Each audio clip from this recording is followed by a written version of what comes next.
Добрый вечер, уважаемые телезрители. И снова у вас в гостях телепередача «Спортклуб». В прямом эфире работает Степан Посельский и Дарья Анкехва. Еще раз напоминаем о том, что мы работаем в прямом эфире. Если вы пожелаете принять активное участие, поговорив с нами или с нашими гостями, вам достаточно будет позвонить к нам в студию по номеру телефона 42 38 97. Не стесняйтесь, звоните, принимайте активное участие. Ведь сегодня мы поговорим с вами о таких видах спорта, как стрельба из лука и хапсагай. Да, и это всегда интересно, тем более, что у нас сегодня в гостях уже, скажем, наш давний друг, наши давние друзья и по стрельбе из лука, и нашу Женю сегодня мы встретили в аэропорту. И прежде чем наших гостей представить, мы посмотрим сюжет. Давайте посмотрим.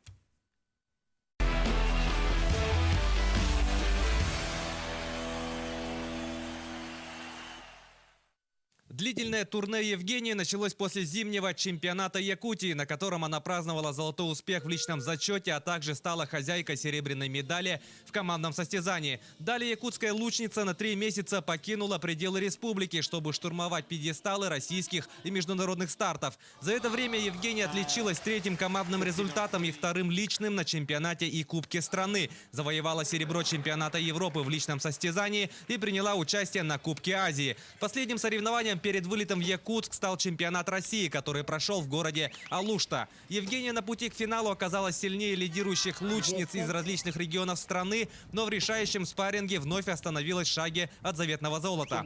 В аэропорту Якутска Евгению встретили представители Федерации стрельбы из лука, тренерский состав, родственники и друзья. Я счастлива, что я приехала наконец-то домой. Скучала, конечно, по дому. Но в основном там на соревнованиях ездить, конечно, тоже. На сборах оставаться тоже тяжело. На всех турнирах я выступила весьма... для меня отлично, то, что я выступила, заняла призовые места. Для меня это и есть уже, что это отлично. Высокие показатели Евгении оценили представители тренерского штаба национальной сборной страны и зачислили ее в список претендентов для участия на грядущем Кубке мира. Но, к сожалению, из-за проблем с документами якутская лучница осталась за бортом этого соревнования. После короткой передышки Евгения планирует начать подготовку к не менее важному старту. Дальнейшие планы. Гран-при Европы должны проходить в Бухаресте, в Румынии. Это 16 мая. Должна туда поехать, дома отдохнуть чуть-чуть и поеду туда дальше соревнования. Евгению Тимофееву якутские болельщики хотели бы видеть на арене летних Олимпийских игр в Токио, ведь результаты у якутской лучницы действительно высоки, и они продолжают прогрессировать. Первый год это олимпийского цикла. Это еще долго надо до Олимпиады готовиться и пройти такие официальные соревнования. Поэтому это ничего не значит. Только мы начали хорошо, и мы держать этот уровень еще 3 года. Еще 4 года надо. Для этого надо работать, и еще надо работать. В данный момент по олимпийской программе, помимо Евгении, подготовку проходят ее сестры Розалина Тимофеева и Кристина Устинова. Также к Паралимпийским играм готовится Степанида Артахинова.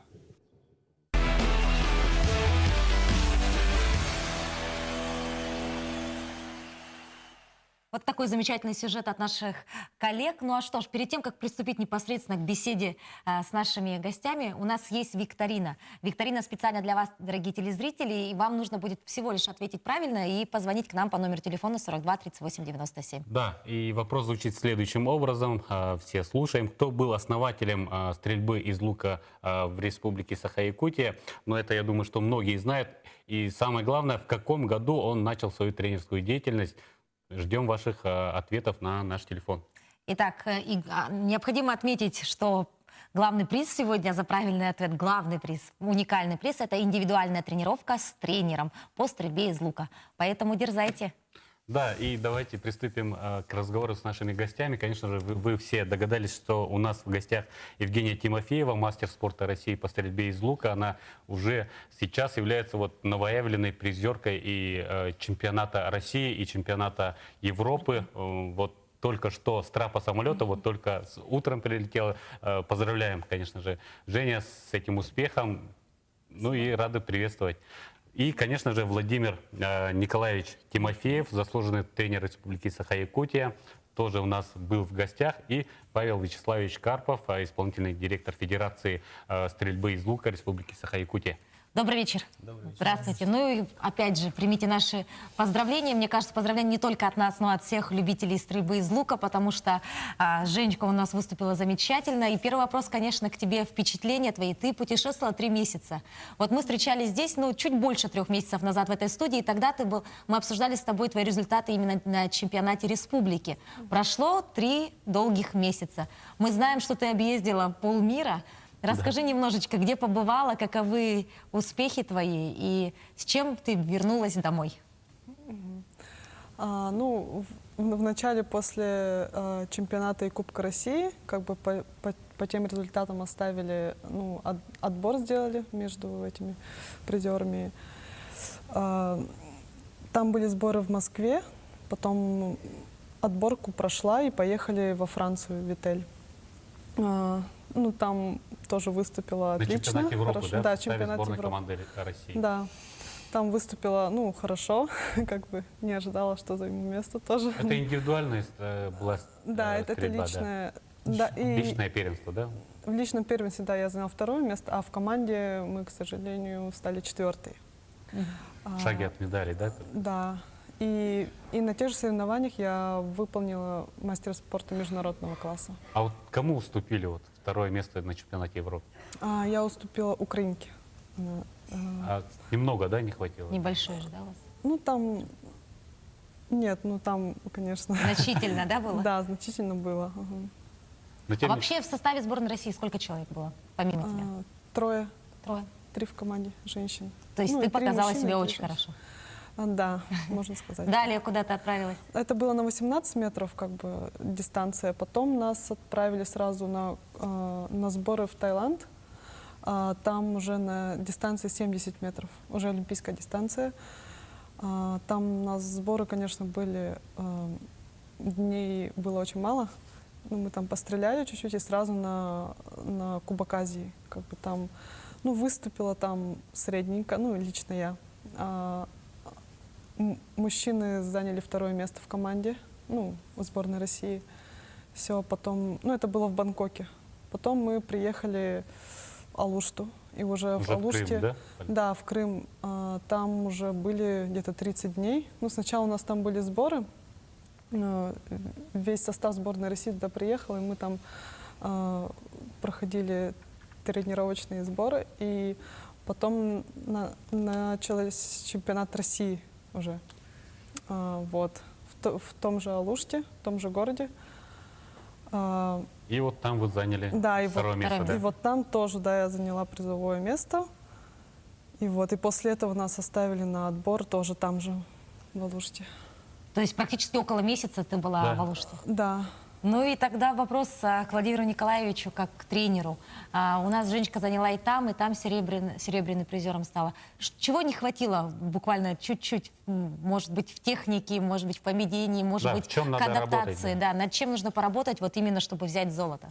Таких официальных соревнованиях Евгения выступала в таких уровнях, как в финале, да, в финальном раунде.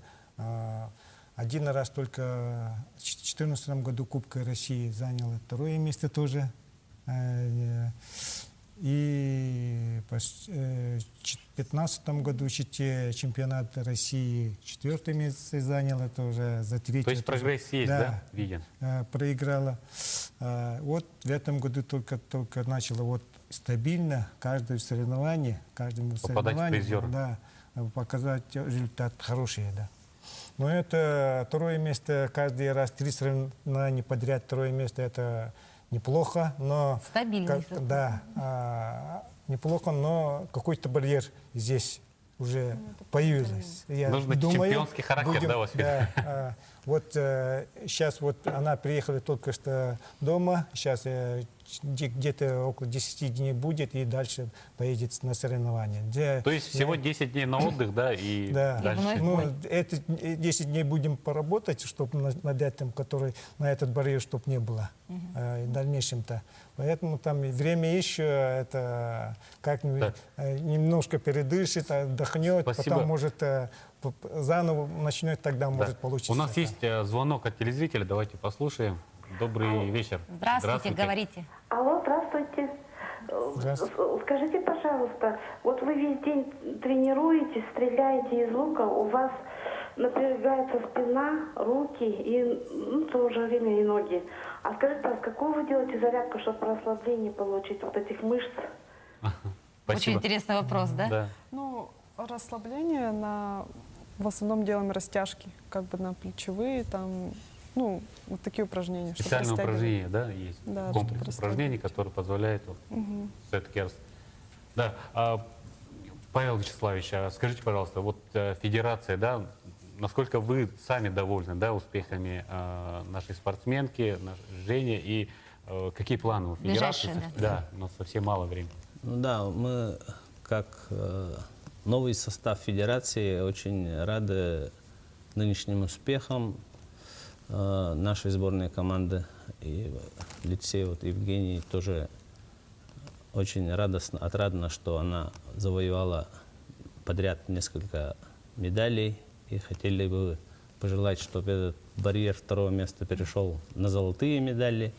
Ну, в планах федерации у нас вот в конце июля будет международный турнир «Бриллиантовые стрелы» в Якутии, который включен в эту программу Федерации стрельбы из лука России. Приедут ведущие спортсмены со всей России и Международные мира. турниры, Международные, да. И мы в прошлом году тоже были. Да, у нас Замечательный статус турнир. увеличился в этом году на один шаг, как бы уже вошли в календарь сборной России, Российской Федерации. Поэтому будут хорошие соревнования.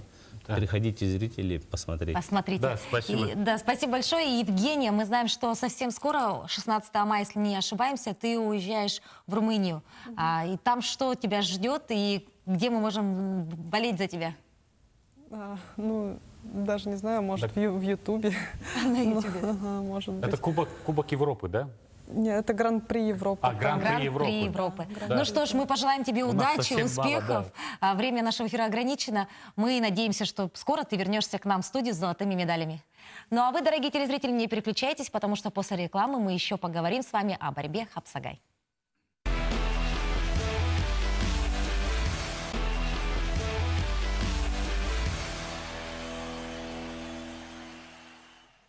Мы продолжаем прямой эфир программы «Спортклуб». И первый блок нашей программы был посвящен такому интересному виду спорта, как стрельба из лука. Да, у нас была викторина, и правильного ответа пока нет.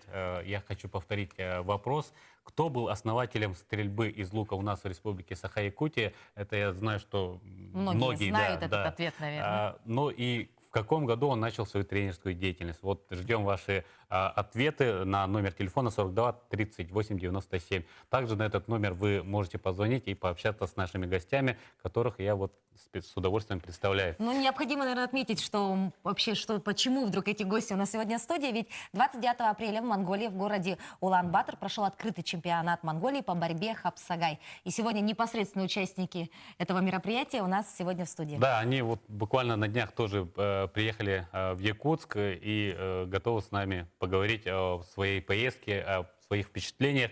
Итак, рядом со мной Григорий Антонович Захаров, который был главным судьей на этих соревнованиях. Далее Олег Иннокентьевич Иванов, руководитель делегации, и Александр Семейщиков, победитель открытого чемпионата Монголии по борьбе Хапсагай в весовой категории до 80 килограммов, и также победитель, обладатель золотой медали в весовой категории до 70 килограммов у нас Евгений Габышев. Добрый вечер, здравствуйте. Здравствуйте. Ну и первый вопрос будет к Григорию, наверное, Антоновичу. Расскажите, как прошли эти мероприятия, насколько они были массовые, в каком составе выступала наша сборная? Да, наша сборная. Ну, наша сборная выступила в составе, представили сборную республики в количестве 25 спортсменов и 3 судьи, и представитель команды, вот Олег Иннокентьевич. Да, я знаю, что были и взрослые, и были и юноши. юноши, да. Сколько? Да, детей было 15 и 10 взрослых. Да. Ну и насколько успешно съездили, как вам понравилось? Ну, Олег Иннокентьевич, расскажите, пожалуйста. Вы в качестве руководителя делегации, да, поехали в Улан. Владеете всей информацией. Да. Ну, тут надо сказать, что монгольские борцы приезжали к нам 3 раза, и на Кангалас-Капсагае мы обсудили вопрос, возможно ли первенство и чемпионат Монголии у них провести. То И есть они- да. на соревнованиях в Хангаласском Улусе, Да. вот, да, знаменитый турнир Хангалас-Хапсагая, один из самых представительных наших турниров, да, и вот там вы как раз Зародилась обсудили, эта да, идея, да? идея вот проведения И этого с чемпионата. Федерацией борьбы Капсагай-Якутии, в частности, с Алексеем Егоровичем Мастахов, мы обсудили этот вопрос, определились по датам и по весовым категориям, и в результате 29 марта провели турнир. Да, этот турнир уже проводится, если не ошибаюсь, 3-й раз, да? 3-й раз. В Монголии. И насколько заинтересованы вот наши братья, скажем, да, насколько им интересен И этот вид все-таки, спорта? да, это больше борьба? инициатива стороны Монголии или все-таки нашей республики? Но обоюдное надо сказать, Обоюдное. потому что следующие игры «Дети Азии» будут проходить, как известно, в Да, не Монголии. забываем. И там, как один из видов, включена борьба Хапсагай, и монголы тоже заинтересованы, чтобы Успешно выступить, да, на И играх. после турнира провели круглый стол, где обсудили, в дальнейшем будут принимать еще другие регионы Тихоокеанской Азии, в частности, внутренняя Монголия, Китай, также Корея и с Россией. То есть в Бурятия, следующем да. году Да. количество участников Да. и география Да. турнира должна Уже расширяться. как бы международный турнир. Пришли Да, к такому и давайте у ребят, да, Ну, сначала Александр. поздравим, наверное, да, их, Евгения и Александра, с золотыми медалями. Спасибо. Уезжая в Монголию, ожидали, что получите медаль золотую? Или все-таки вы немножко парни скромные и, наверное, просто поехали туда, дабы посмотреть Монголию, да? Или все-таки ехали с целью привезти золотую медаль в республику? Цель была, конечно, золотая Конечно, медаль. золотая медаль, да.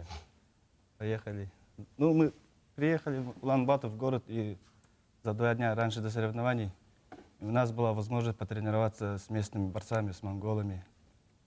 И во время тренировки мы уже узнали, что борцы физически сильные, почувствовали, ну и выбрали себе тактику, как бесконтактной борьбы и настоящей. Ну да, Александр Семенщиков, если кто не знает, является чемпионом республики по борьбе Хапсагай и, конечно же, достойно представил нашей республики на этих соревнованиях, да, и является как раз вот представителем этого бесконтактного, бесконтактной борьбы, да, очень зрелищно своих соперников, да, на ковер.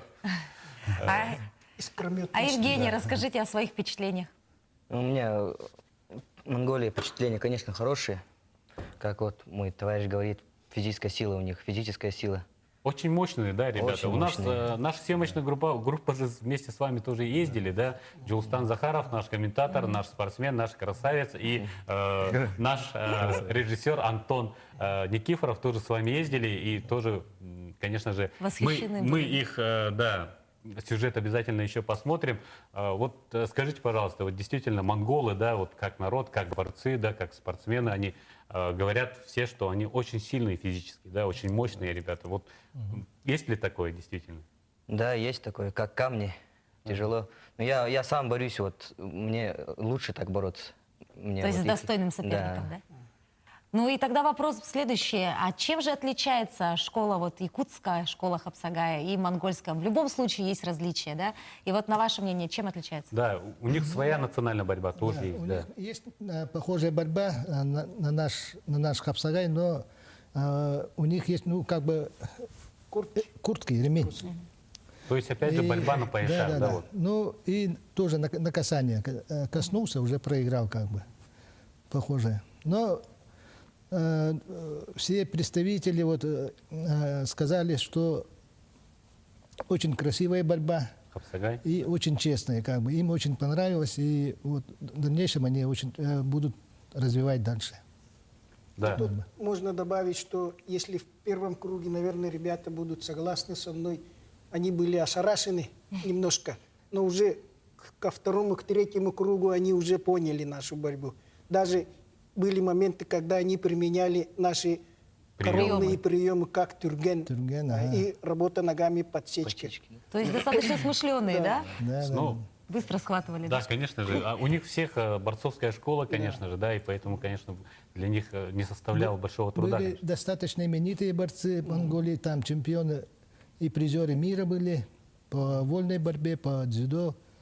Вот. Я знаю, что вы тренировались с Ганзаригом Мандахнаран, да, вот человека, который, ну, в общем, которого лишили олимпийской медали, да, вот мы помним в Рио-де-Жанейро вот, инцидент был, и вы его видели, и какие впечатления от спортсменов, да, вы с ними общались?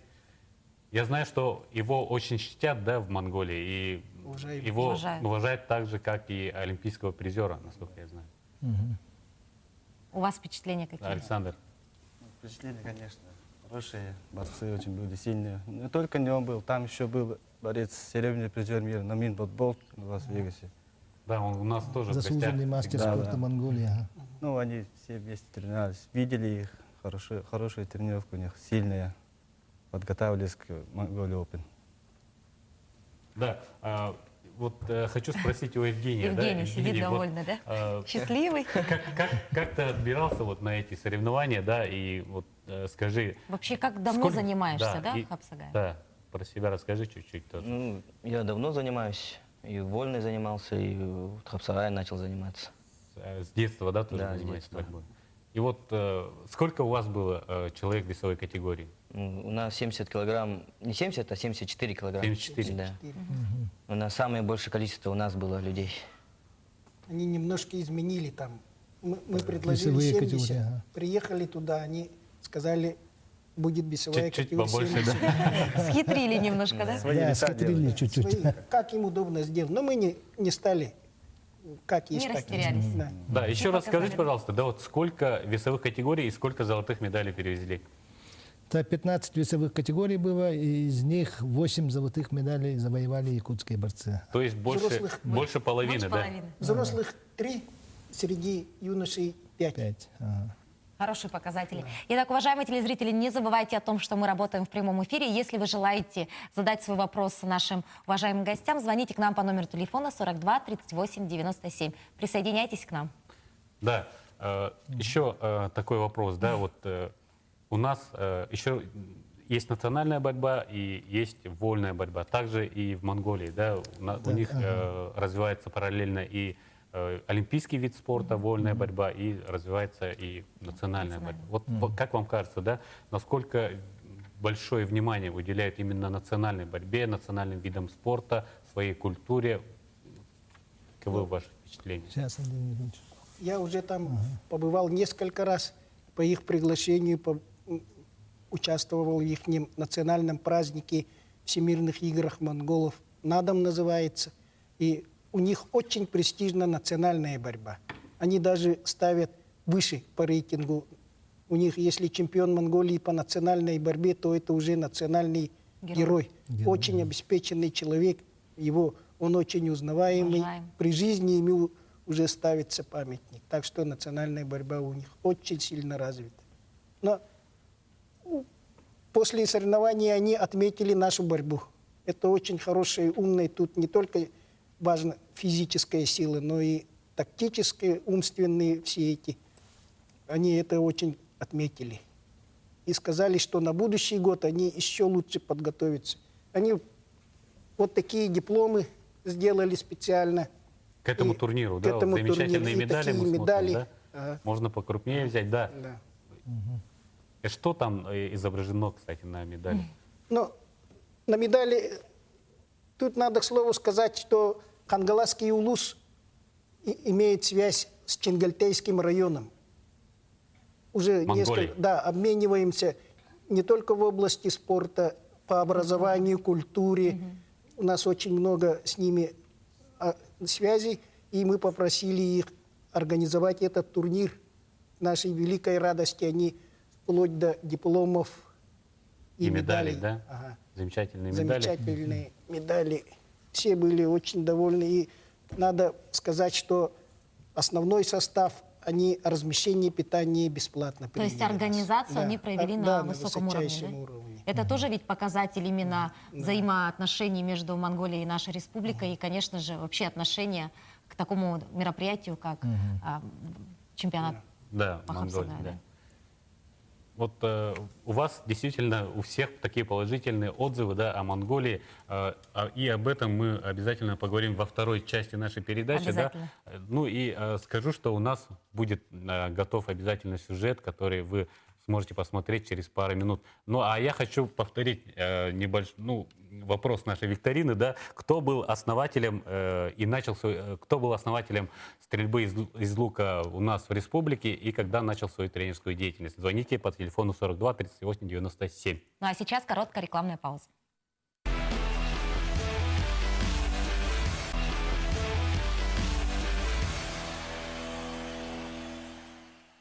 Итак, уважаемые телезрители, если вы только присоединились к нам, напоминаем вам о том, что в прямом эфире программа «Спортклуб». И сейчас мы, до ухода на рекламу, и сейчас поговорим о таком виде спорта, как хапсагай. Ведь 29 апреля в Монголии прошел открытый чемпионат Монголии по борьбе хапсагай. И до ухода на рекламу наши гости рассказали о том, как же прошли эти соревнования, о своих впечатлениях. Ну а сейчас мы бы хотели передать вам немножечко нотку именно атмосферы с Монголией, ведь у нас готов сюжет. Давайте посмотрим. Давайте. Маршруту в Якутск. Депутат.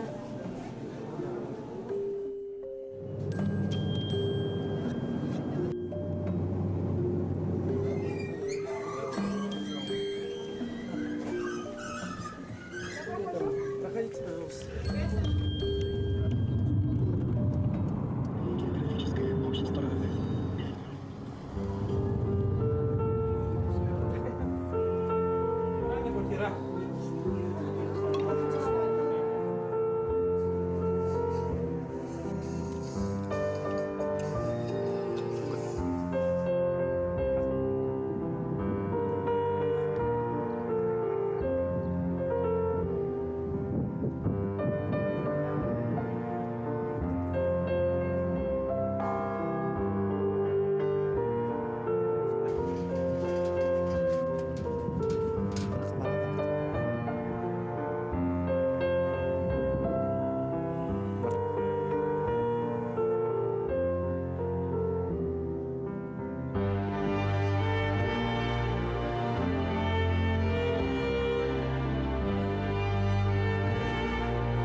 Спасибо большое нашему режиссеру Антону Никифорову за замечательный сюжет.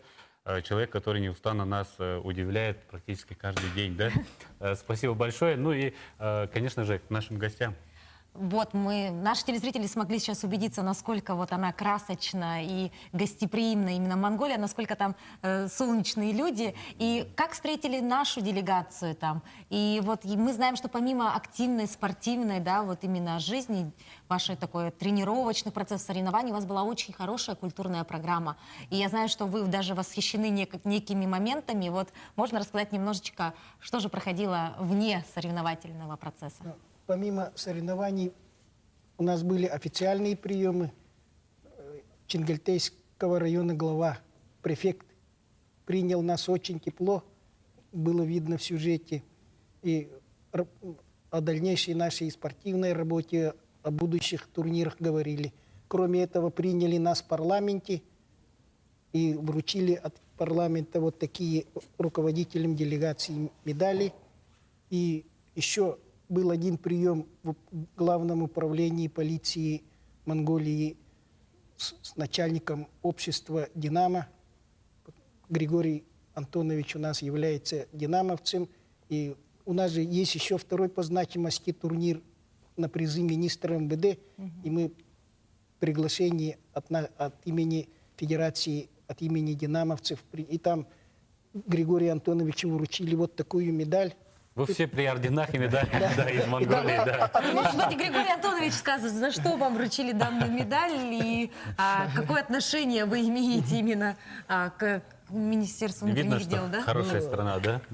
Встретил нас начальник «Динамо», ну, там по-ихнему называется «Хуч», государство Монголии, полковник Бадмух. Ага. И он как бы, ну, мы с ним поговорили, ему очень понравилась наша борьба. С начала до конца он видел. Это наш А вот в следующем турнир, году тогда мы ждем сборную Монголии на турнир Он привезет свою МВД. сборную команду полицейских на Вот наш это турнир. да. Это будет очень интересно. Да. Будет У интересно. нас есть звонок от телезрителя, вопрос желают задать. Добрый вечер, здравствуйте. Здравствуйте. Алло, здравствуйте. Да, слушаем вас. Ага, у меня не вопрос, да, скорее всего, пожелание. Говорите, мы слушаем. Да, хотелось бы поздравить всех участников соревнования, которое проходил в городе Улан-Батор, Монголии. И от лица всех аймяконцев, жителей Аймякония, хотелось бы поздравить нашего земляка Семенчикова Александра с прекрасным результатом. То, что мы постоянно следим за ним, за его результатами, и пожелали бы еще раз, чтобы он радовал нас своими результатами и дальнейших успехов. Спасибо. Спасибо. Ну, Спасибо да. большое. Мне кажется, очень приятно, наверное, Да. Александру услышать такую поддержку. Наверное, за От тебя земляков, болели, да. да, все земляки. Ну и вопрос к вам, ребята.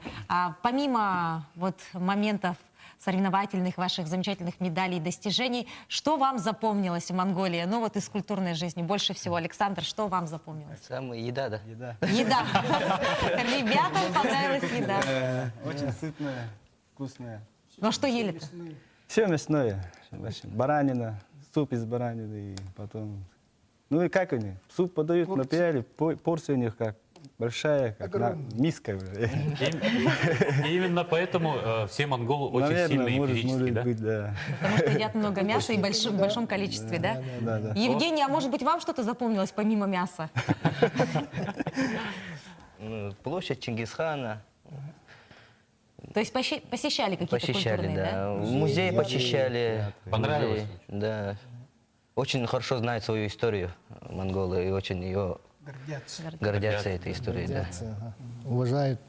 И самый главный у них Чингисхан, да, везде. И В парламенте правительстве Монголии с Григорием Антоновичем нам удостоилось чести побывать. И там, оказывается, не всякий монгол имеет доступ к знамени Чингисхана. Даже сами монголы. Нам посчастливилось побывать в этом помещении. Вот это, мне тоже кажется, огромный показатель именно уважения, да, вот к нашей сборной, к нашим вот людям, которые ездили к тренерам, Это к святая руководству, да? святых Монголии. И вы там побывали. Побывали. А вот опять же, возвращаясь к спортсменам, какие сувениры привезли оттуда? Ну, к сожалению, суп, наверное, не смогли привезти из баранины, да? Что привезли? Магнитики, В основном спортсмены все принесли спальные мешки, каждый, да. кошельки, кожа. Верблюжьи Верблюжьи, спальные мешки. То есть у них очень такие теплые спальные мешки, которых у нас, наверное, не приобретешь, либо приобретешь не по такой цене, да? У нас дорого здесь такие. Да, и кожаные кошельки, кошельки, Ремни, да? ремни кожаные. куртки, Все есть. сувенирчики. Ну и, магнитики. насколько я знаю, вот как раз мясо завозить из Монголии нельзя, да? У них практически такой строгий запрет, потому что мясо только для монголов и только для гостей Монголии, да? Это Насколько тоже я знаю. верно, да? Так, про кухню мы с вами поговорили. А скажите, завязались ли какие-то у вас дружеские отношения? Вот именно появились ли, может быть, настоящие друзья, с которыми вы общаетесь прям, вот там, я не знаю, по средствам массовой информации, по WhatsApp мессенджеру и так далее? Дружите или все-таки... Монгольский язык тяжело же. Ну, так, жестами понимаем друг друга, друзья нашлись. А на русском очень сложно, мало кто уже говорит, Мало да? людей знает мало. русский. Уже меньше, да? Наверное, Ну, старшее наверное, поколение в говорит возрасте еще, люди, да? Ну и, конечно же, в следующем году, я думаю, что вы тоже обязательно туда поедете, да? Я думаю, туда собираетесь точно. Ну, если вызовут, то поедем. Да, и, кстати, у нас есть Да, победитель. у нас время нашего эфира подходит, к сожалению, к концу, и у нас есть победитель нашей викторины. Это у нас некая Светлана, чей номер телефона заканчивается на цифре 3851. Итак, Светлана ответила правильно, дав правильный ответ на следующий вопрос. Степ. Да, кто был основателем стрельбы из лука у нас в Якутии, когда он начал свою тренерскую деятельность? Это, конечно же, Павел Михайлович Стасов, и начал он свою тренерскую деятельность в 1962 году. Итак, Светлана, мы поздравляем, вы выиграли индивидуальную тренировку с тренером по стрельбе из лука. На этом время нашего эфира подходит к концу. Спасибо большое, дорогие гости, что посетили наш эфир. Ну а мы не прощаемся, говорим вам до новых встреч. Увидимся в следующую пятницу.